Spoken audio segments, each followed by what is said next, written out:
Hi there, I'm Paul Mitchell, speaker and author and founder of The Human Enterprise. Welcome to Enterprise Radio, where we interview transformational leaders from business, from the community, from sport and from the arts. Einstein once said, you can't solve a problem at the logical level at which it presents itself. Well, that's exactly what my next guest, John Boddy, does. Him and his team at ThinkPlace, which is a creative design consultancy, solve problems at a whole new level of thinking. They apply the principles of design thinking to what we call wicked problems, which are problems that have possibly been around for a long time. The solutions are never linear, quite complex, and they involve multiple stakeholders. Listen as John describes his fascinating journey of discovery and the many learnings about leadership, and particularly since he founded ThinkPlace in 2005. There are some absolute pearls here from John as he summarises his philosophy on leadership and on business. Oh, and one thing, listeners, you probably hear some shuffling of papers a few times during the interview. Hope it's not too irritating for you or too distracting, because the transformational lessons that John is going to share with you are really, truly inspirational. Sit back, listen and enjoy John Boddy from ThinkPlace. So John, good to see you again. How's your day been? Yeah, it's been very good, thanks. That's the way. So John, you have an incredibly, amazingly different and unique business here. So maybe you'd like to kick off by telling our listeners what's your current role? Well, I'm the founding partner of ThinkPlace. It's a company I set up in 2005. So we've been going almost 10 years now. Wow. And what's your role involved there? I mean, as founding partner, what's your role evolved to? The role's actually evolved into, it's a bit of everything. I'm part-time entrepreneur, and so always looking out over the horizon, what's the next thing that we're going to do. I'm part-time manager, leader of the team here, of people in the company. And I still have a big technician role. Yep. I really enjoy that. I get a lot from that, so I'm still very hands-on as well. That's a wonderful distinction there. We often talk with our leaders how no matter how senior we are, there's often three chunks. There's the leadership chunk, the managerial chunk, and the technical chunk. And the key, of course, is to make sure you're allocating enough time to that leadership chunk. Yes. So tell me, what would you describe as the mission of the business, the vision of the business? What is it that you do in the world? So ThinkPlace is a design consultancy, strategic design consultancy. We work with organisations that have they're in complex spaces, often government, or they could be NGOs. We work in the development sector as well, offshore. So we work with organisations that have got some sort of complex challenge where a design thinking approach, strategic thinking approach is going to help break through. The term wicked problems, which was coined quite a lot of years ago, they're the types of challenges we get stuck into. And with those wicked problems, we bring a design thinking, strategic thinking, whole systems thinking perspective to those challenges. To really break through to another level for that client. It might help, John, if you gave us maybe one or two examples of the sort of issues that clients bring to you, and maybe how you might go about, because I know it's very much about collaboration, the way you work with them to try to get some resolution to those wicked problems. So one of the projects that I'll talk about is one we often use as a case study. It was with the local ACT government here in Canberra. And they came to us and were talking about the question of families that are experiencing difficulty getting the services that they need from government. So they might be getting a lot of services, but they're just not working for them. And so we constructed with the ACT government and the community sector here a co-design project that involved about 10 of those families, 8 or 10 of those families. Wow. And we spent a lot of time, several months, just listening. It was purely listening. We weren't trying to get a solution.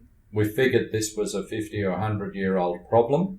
We wouldn't solve it in a month.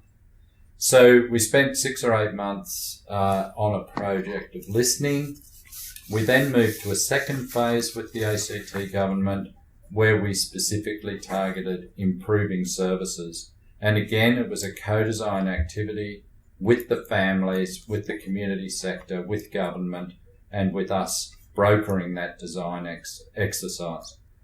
The ACT government have subsequently taken that and scaled that even further. So that's an example, a case study of a very successful project that we have been involved in. And what a lot of huge leadership lessons there are. So many leaders that might take over a new business or a new role want to come in and put their stamp on it straight away. What I love there was the first phase was the listen, to honour what was already happening there, to really find out from their perspective, how it was experienced. Then I guess you knew that there was a solution, but it was very, very much all the stakeholders working together. Talk more about that, because it seems a vital part of almost one of your principles, this whole systems approach that you talked about. Well, we see very much our role as to be a broker. As the designer in a complex environment, we're not so much the sole maker. We're a broker of a whole lot of voices. Right. And so we look for people with authority, the decision-making authority. We look for the people, though, that experience that system, which is those families. Now, it would seem common sense, but it's not common practice that if you're trying to improve the service for that group of families, talk to the people. Yeah. And not just talk to them, listen to them, observe them, and understand their underlying needs. And that tells you a huge amount of information. But then also don't forget to involve the experts who understand, the social worker expert, or the expert who understands the financial system, or how you deliver community services, or how you deliver mental health services, or community justice services. So it's not diminishing the role of the expert, but it's bringing the role of the expert with the role of the authorizer, with the role of the person who's actually affected by the change. One of our core expertises here is that collaboration. We're very good at facilitation. We're very good at identifying who needs to be involved to construct what that design should be. So there's a number of pieces of expertise that we bring. We've got expertise here in visualization. So complex challenges, how can they be visualized so you can understand that challenge? We've got expertise in that observation style or ethnographic style of research.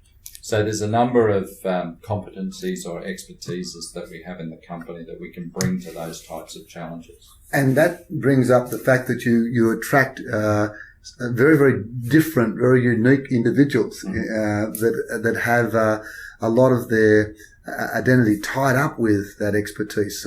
What's it like to lead technical professionals like this? People that are passionate about it, but also want that sense of freedom to sometimes do their own design thinking. What's it like in terms of a leadership challenge? I think it works quite well for my leadership style because I'm not good at micromanaging. Right. And I couldn't micromanage that type of group. Yes. You actually have to be pretty open. A couple of things spring to mind.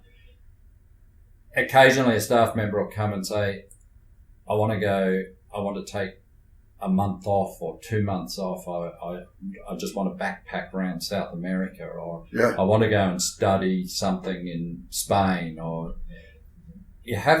because of the types of people, we have to be really open to that. If we said, no, you can't do that, we've got a job to do here. So we attract very inquisitive people, curious people, interested people, and inevitably they'll want to go and do some things. So we have to be able to accommodate that. If we couldn't accommodate that, we'd keep having to rehire and rehire, Gotcha.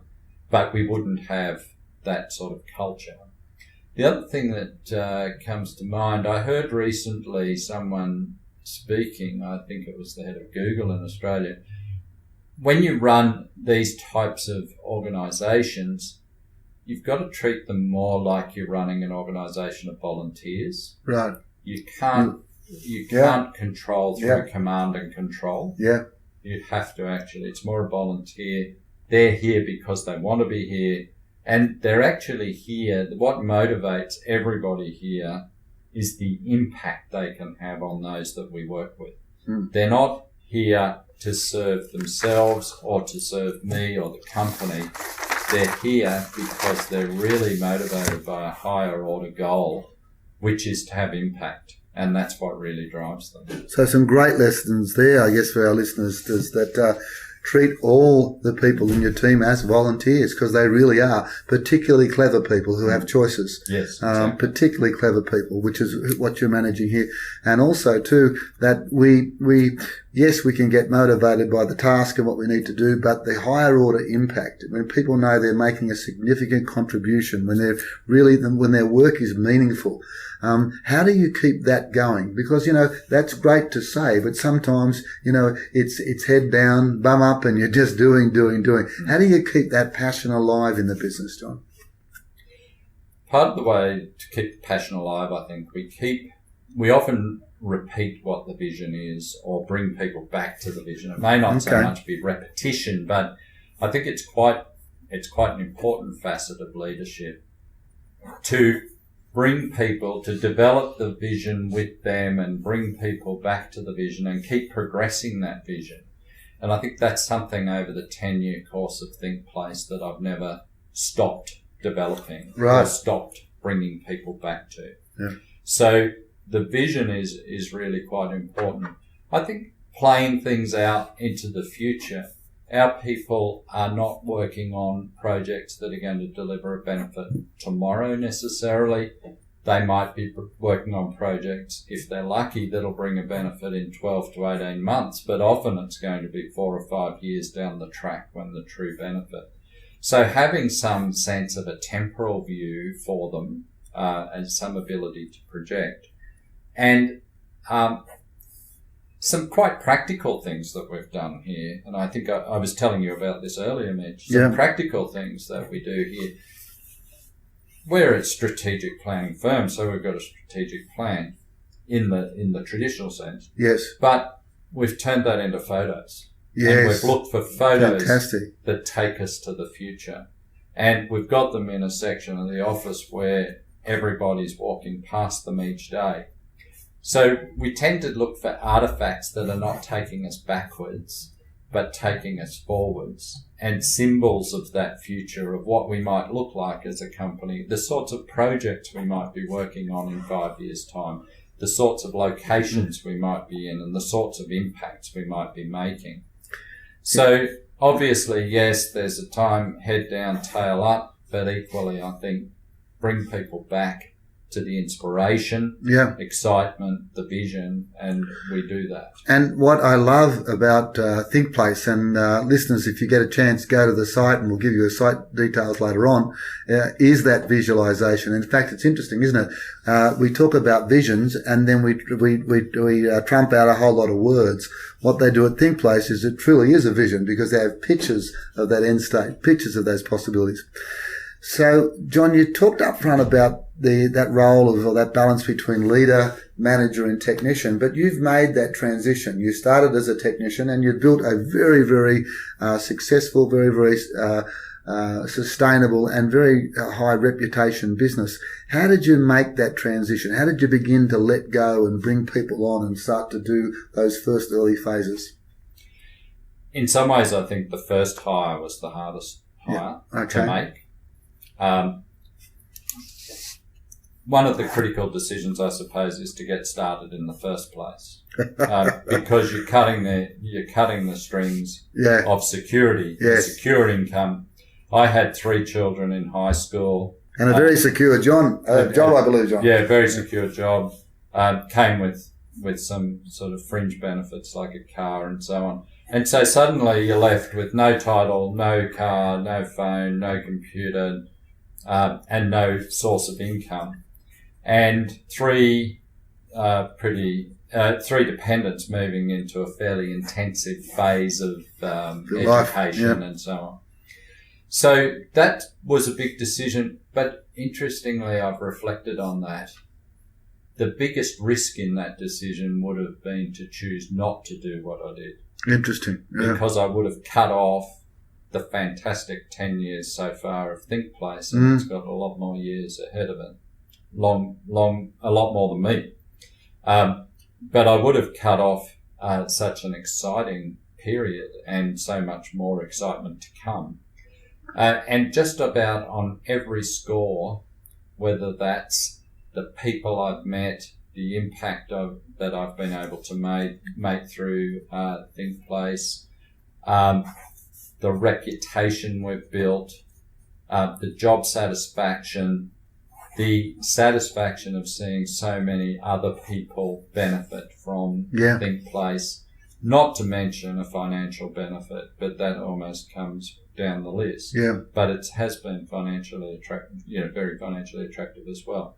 So on a whole range of indicators, whatever they might be, it would have been such a huge risk not to. Well, what it would have done, I would think, was cut off a bit of yourself that you never would have developed, never would have seen, never would have lost. You talked about one of the real things you've loved is the different people that you've met. We often find leaders have come across maybe mentors, or it's a book, or they come across people. And I know from past discussions you said there was a few people in your life that you ran across that did make a difference. Can you maybe tell us about some people who have influenced your thinking, influenced your leadership? Well, I was very fortunate during the late 90s. There was a point somewhere in the 90s where up until that point my career had been about mathematics, statistics, and all the real true left brain side of the world. And that was my expertise. It was what I was good at, and what people engaged me for. Interestingly, I moved into a budgeting function, and budgets are just plans reflected in dollars. And moving from that budgeting function, I skipped over to a planning function, which took me into a strategy function, and it's like this whole other world opened up. You can't do strategy purely by calculation and mathematics and statistics. There's intuition involved, there's judgments, there's exploration required. Now, it was through that course that I met a lot of very interesting people. There was a consulting duo, Richard Haynes and Marvin Oka, that I was introduced to. I had a lot to do with them when I was working in the tax office. At the same time, I was also introduced to Tony Goldsby-Smith, who's a resident of Sydney. Tony's principal of Second Road Consulting. He had a big impact, a lot of his thinking. So Tony brought a lot of depth out of Greek philosophy. That's where a lot of his thinking comes from. Richard Haynes, Marvin Oka.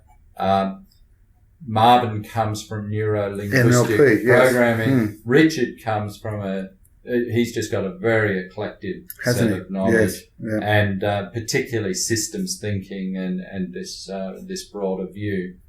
Then through those people, I got introduced to the field of design, particularly through Tony Goldsby-Smith, and I met with Professor Richard Buchanan, who was Dean of the School of Design at Carnegie Mellon University in Pittsburgh. And Richard had a big impact as well. And there were others, a lot of others that I could go on and name, but they're probably some of the more memorable people. And I guess the key here, again, for our listeners and our leaders, is that it's like it's a never-ending journey, isn't it? What's fantastic is how open you were to that learning, how open you were for and the quest for knowledge and so forth. Tell me a little bit about you've talked a bit about your leadership philosophy. Is there a way of summing up that leadership philosophy? You have a very, very flat structure here, and it's almost like we're all leaders to an extent. So expand on that a little bit for us, John. Okay, so one of the things that I'm very strong on here is that there is no sense of entitlement. I think that optimum performance is in some sort of band that sits between people feeling fearful and people feeling entitled.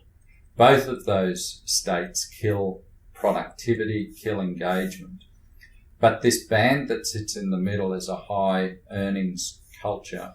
So I do a lot to ensure that people are neither feeling fearful because they're out of their depth or they're worried about what sort of feedback they're going to get, but equally, I don't want anyone to feel complacent or entitled. So some of the symbols around making sure there's no entitlement culture, there's no special car parks by level. I don't have a desk. I don't have an office. I have to walk around with my briefcase and work out where I'm going to sit at any point in time. Which would be so uncomfortable for many of the leaders we work with. Well, I really like it because what it means is I get to sit next to different people each day. I get a different view each day. And I'm out of the office over half the time. So from a purely economic rationalist perspective, I'm not tying up a bit of real estate that I don't need to tie up. There you go. But that's not really You're sweating the asset, It's not the prime motivation. The prime motivation is anything that smacks of entitlement, I don't want. Yeah. So, we had a little thing recently where we said, what if we give everybody above a certain level, they get Qantas Club membership? And I said, no, because we're introducing something for different levels. Right. Instead, what we said is if you fly more than 12 times a year, you get Qantas Club membership. So things like that, just really watching that nothing comes in that looks like it's levelist or giving an entitlement. What a great message to be sent out. It's it's the hours you do rather than the hours you've been in the business. It's almost very, very task orientated as such.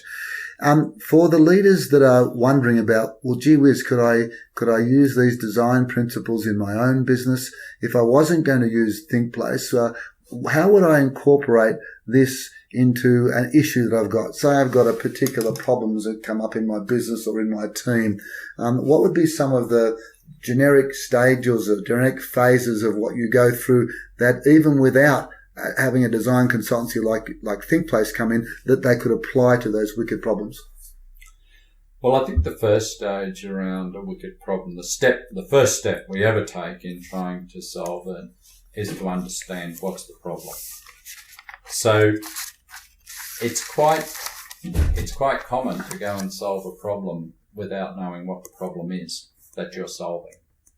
So we spend quite a lot of time unpacking just what are the drivers, what's happening, what's going on. And if we were really successful at solving this challenge, what would we see? What would success look like for the different people that are out there? It's only then that we've bookended the wicked problem that we can start to think about possibilities. What might we do? Right. So that's our starting point always. We then move from there and we are very interested in taking a prototyping approach. So don't try and solve this problem necessarily in some linear analytical way. Often in a chaotic sort of system, you've just got to try something. Yes. See if it works. Yeah. So it's a very experimental, very scientific sort of approach as opposed to a prescriptive linear approach. Right. And that means try something, gather evidence, see, did it work? Did it make a difference? Can we scale this? And so without going into a huge amount of methodological detail, being clear on the problem, prototyping it, and then start to validate and expand and scale. That would be the sort of approach that we take. It's not unsimilar to years ago. There was the 4 steps of quality: plan, like do, check, act, in terms of that reiterative process. So, but this is a little bit. I love the way you spend a lot of time just unpacking it, and then talking about what would the future look like if we were able to solve this, if we were able to nail it, then possibilities, and then almost doing something, not this huge thing, and seeing what happens, but almost experimentation along the way. Yes. So what have been some of the big successes? Where have you really feel you have made that difference? And I know that's so important for you. So when you're talking success, are you talking successes for the clients? Yeah, for the clients. Yeah. Yeah. Well, I gave you I did give you the family asset one, to yeah, government yeah. one recently.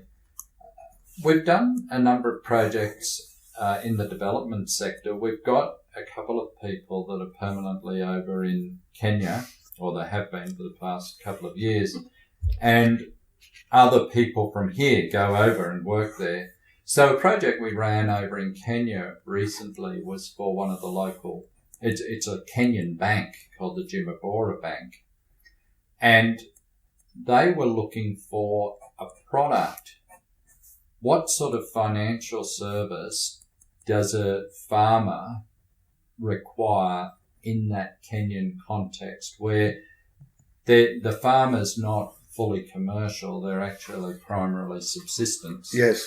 What product do they need to help them enter the mainstream financial economy? The bank has quite an aggressive plan itself to grow, and they're very motivated to help Kenyans and people in that East Africa region. So we worked with the bank, with the farmers, with scaling partners, program partners. We've done quite a bit of work with Grameen Foundation in Kenya. Yes, yeah. So we worked with different entities over there, but again, we were the broker. We were trying to bring, well, what's the intention here? What's some of the expertise? But what's the real experience of the farmer that's seeking and interested in some sort of financial service? So that project, it's too soon to know whether, what the results are as such, but the product of the project itself was a very good product. And the principle, again, apart from broking both the experts and those that are directly involved, but the principle of going to who ultimately are we serving here and getting their voice heard seems to come up again, as it was with families, as it was with the farmers as such. We also do some pretty hard-nosed projects. We work a lot with law enforcement, border security. So it's not all just projects where there's a social welfare type aspect. We also work on projects where the public value being generated is a societal value. Right. So we've done a lot of work with the Department of Immigration, for example, where the value to society is,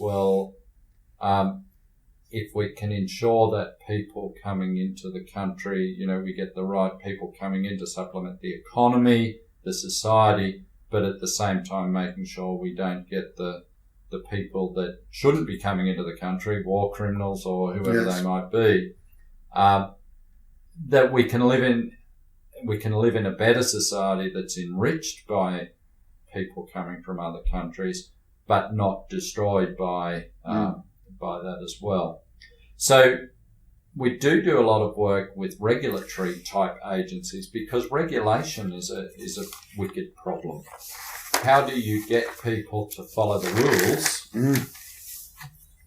but in an unobtrusive way that achieves the rule's desired outcome without causing a lot of pain for everybody else? So regulatory challenges is another area where we've had a lot of success, designing things to do with security or risk or compliance or regulation. So that's a huge range when you think about it. I mean, so the key is design principles, but things like banking, like better services for families, law enforcement, regulatory challenges. Is there a way that people would know they had a wicked problem? Because one of the things that can sometimes happen, we may not even know we have this problem. Any advice in that area? Yes, I think it's a good question. When I think back over the history of ThinkPlace, I don't think we've ever sold anything to anybody. People have come to us. Right. And said, I have a challenge. I have this challenge, yeah. And so they already know something about ThinkPlace and know that we're in the game of we should be able to help them if they just don't know what to do. It's so confusing or so chaotic or so difficult. We're often a place people come to. So we've never had to go into the market to say, or never tried to go into the market to say, this is how you know if you need us, because we've never pushed ourselves into the market. And I think there is some degree of people need to be open to taking a design approach for their complex challenge. And there is an element of faith in there. Yes. We're not coming in necessarily with saying, well, we've got a templated answer out here and we're going to come and bring it and apply it in our organisation. There is an element of faith that if you go through a certain, clarify the intent, a prototyping approach, a constructive co-design, collaborative sort of approach, we will make something. We will get to a solution of some sort. Yeah. So it's a good question. I don't always go out and say to people, this is the nature of a wicked problem. But a wicked problem, by definition, is one that defies simple solution, or even any solution. You sometimes just create a preferred future. You don't necessarily solve a wicked problem. So that's interesting. Yeah, not the focus on the problem, but the focus on the solution that you want to create. Yeah. So John, that's been fascinating. We've talked a lot about ThinkPlace and a lot about your role there. I now know about wicked problems, and the whole thing about a wicked problem is it's not something that's going to go away, and maybe we don't even solve that. We go to the future that we want, and the amazing array of scenarios where design thinking can be applied to.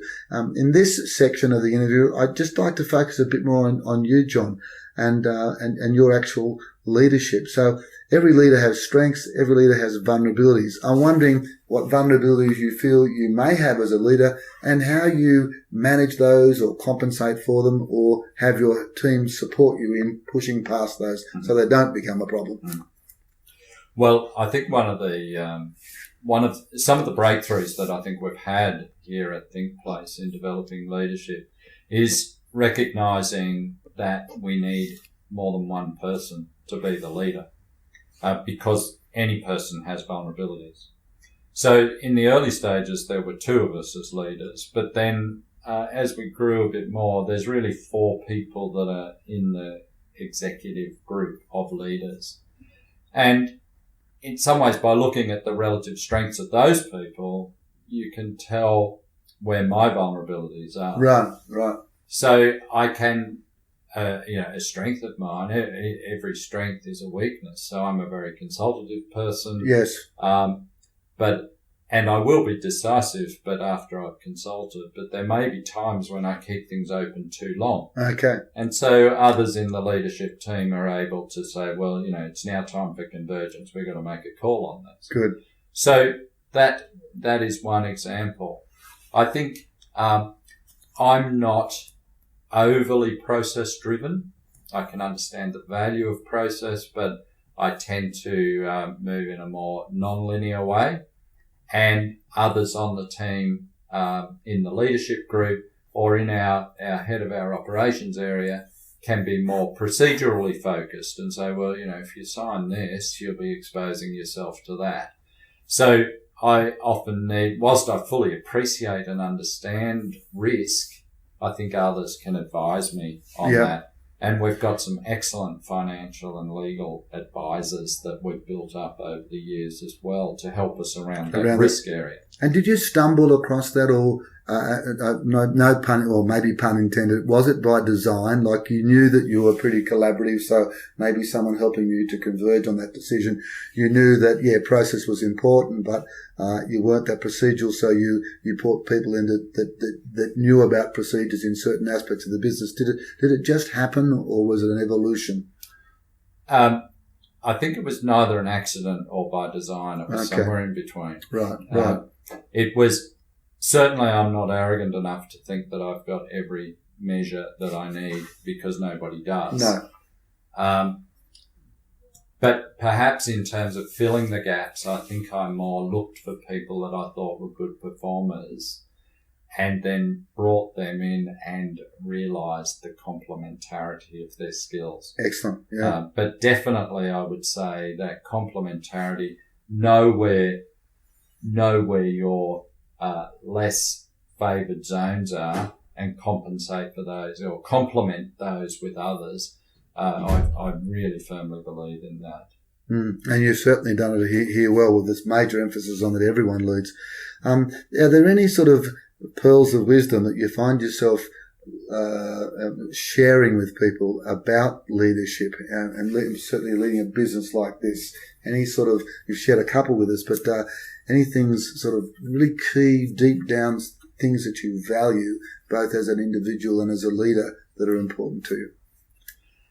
One of the things I was introduced to some years ago was an old Jewish proverb that said, every person should walk this planet with two pieces of paper, one in one pocket and one in the other.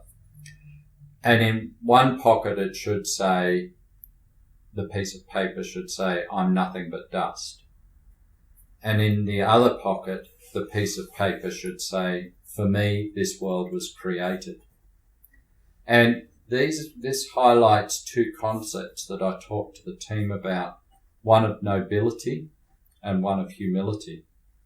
I think if either of those get out of balance, we can have a problem.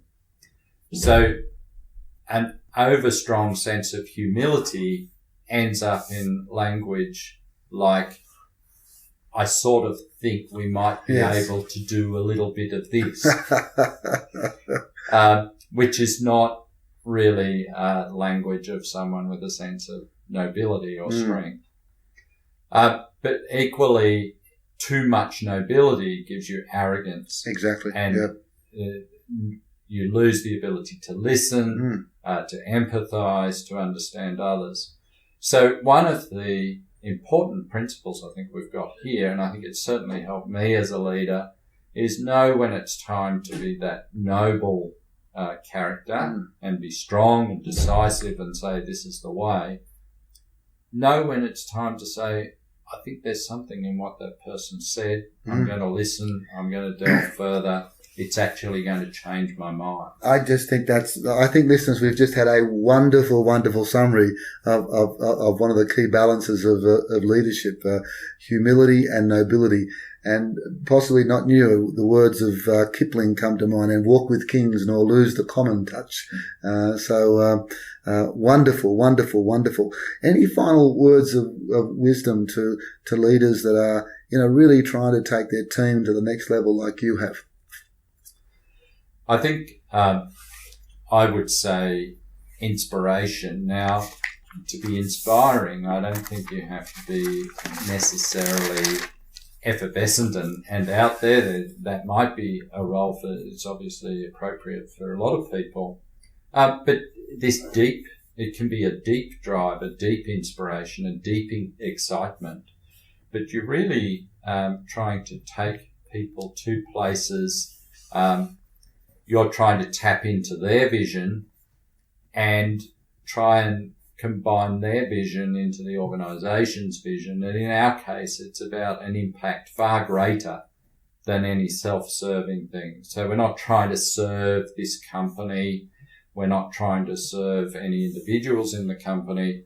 We have a greater motivation. And I think that drives people. People want to have a sense of purpose. And I think leadership is about exciting people, engaging that sense of purpose so that they can provide exceptional performance. What a wonderful way of summarising it. It starts with that higher purpose always. And within that, there's certainly the organisational goals that need to be met, and the individuals have their goals and they want to grow. If you can combine that individual growth with the organisational growth under that umbrella of higher purpose, you've certainly got an incredible winning formula. There might be one more thing I'd like to say there, because I think for me, leadership, it's a constant navigation. If you go 100% on anything, if I gave a prescriptive thing and say you should only do this or you should only do that, I think it's a constant state of navigation where you are constantly looking out and reading and saying, do I need to loosen things up here? Do I need to tighten things up there? Where do I need to be paying attention to right now? Where can I let a little bit of attention off? I think you never quite know, because you're constantly reading the external environment, the internal environment, making sense of that. Absolutely. And then making calls. And you're navigating, constantly adjusting your sails to the seas around you. Yes. One of the things we've learnt from London Business School, we call it situational sensitivity. Mm-hmm. What's happening in the total situation, to be sensitive to it, and only with that sensitivity can you then actually make the adjustments that are required as such. As I ask this question, I'm hoping it does it come from the humility or the nobility side? But I'm just wondering, is there any, without having too much hubris or ego attached to it, is there some legacy or something for you that would be really important for you to be remembered by?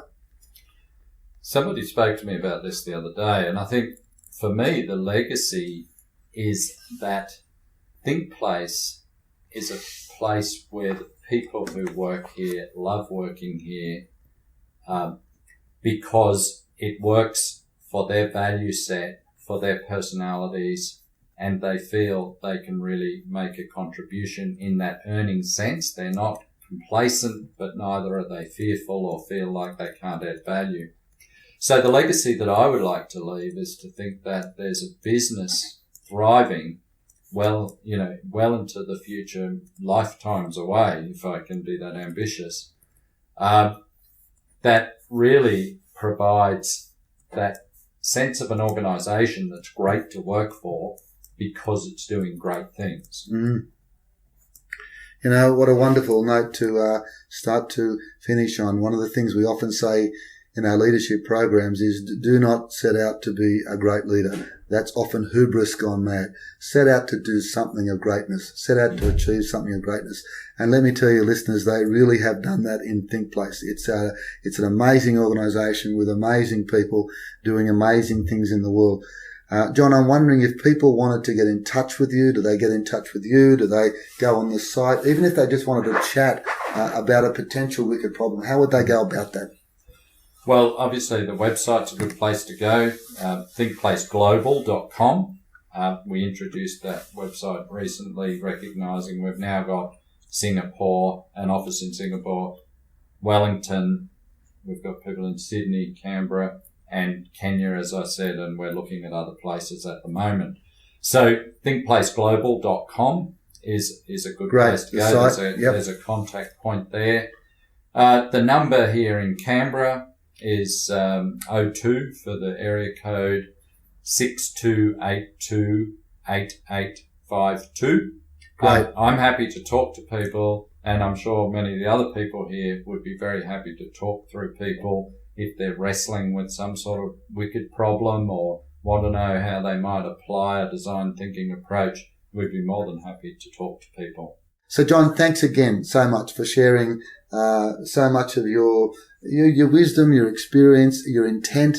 And some of the lessons I've picked up is you have to start with the people that really count. I mean, we all count and we all need to be counted, but start with the people that are really going to be those almost like end users of that service. The importance of actually having everybody involved, the importance of really good design principles, the importance of creating a lot of collaboration and doing something bigger than what you're doing at the moment. So great to talk with you. I know ThinkPlace has a future way beyond your 3 school year and 10, and I wish you all the best with it. And thanks again for sharing your wisdom with our listeners. It's been great talking to you, Mitch. Thank you. Thanks, John.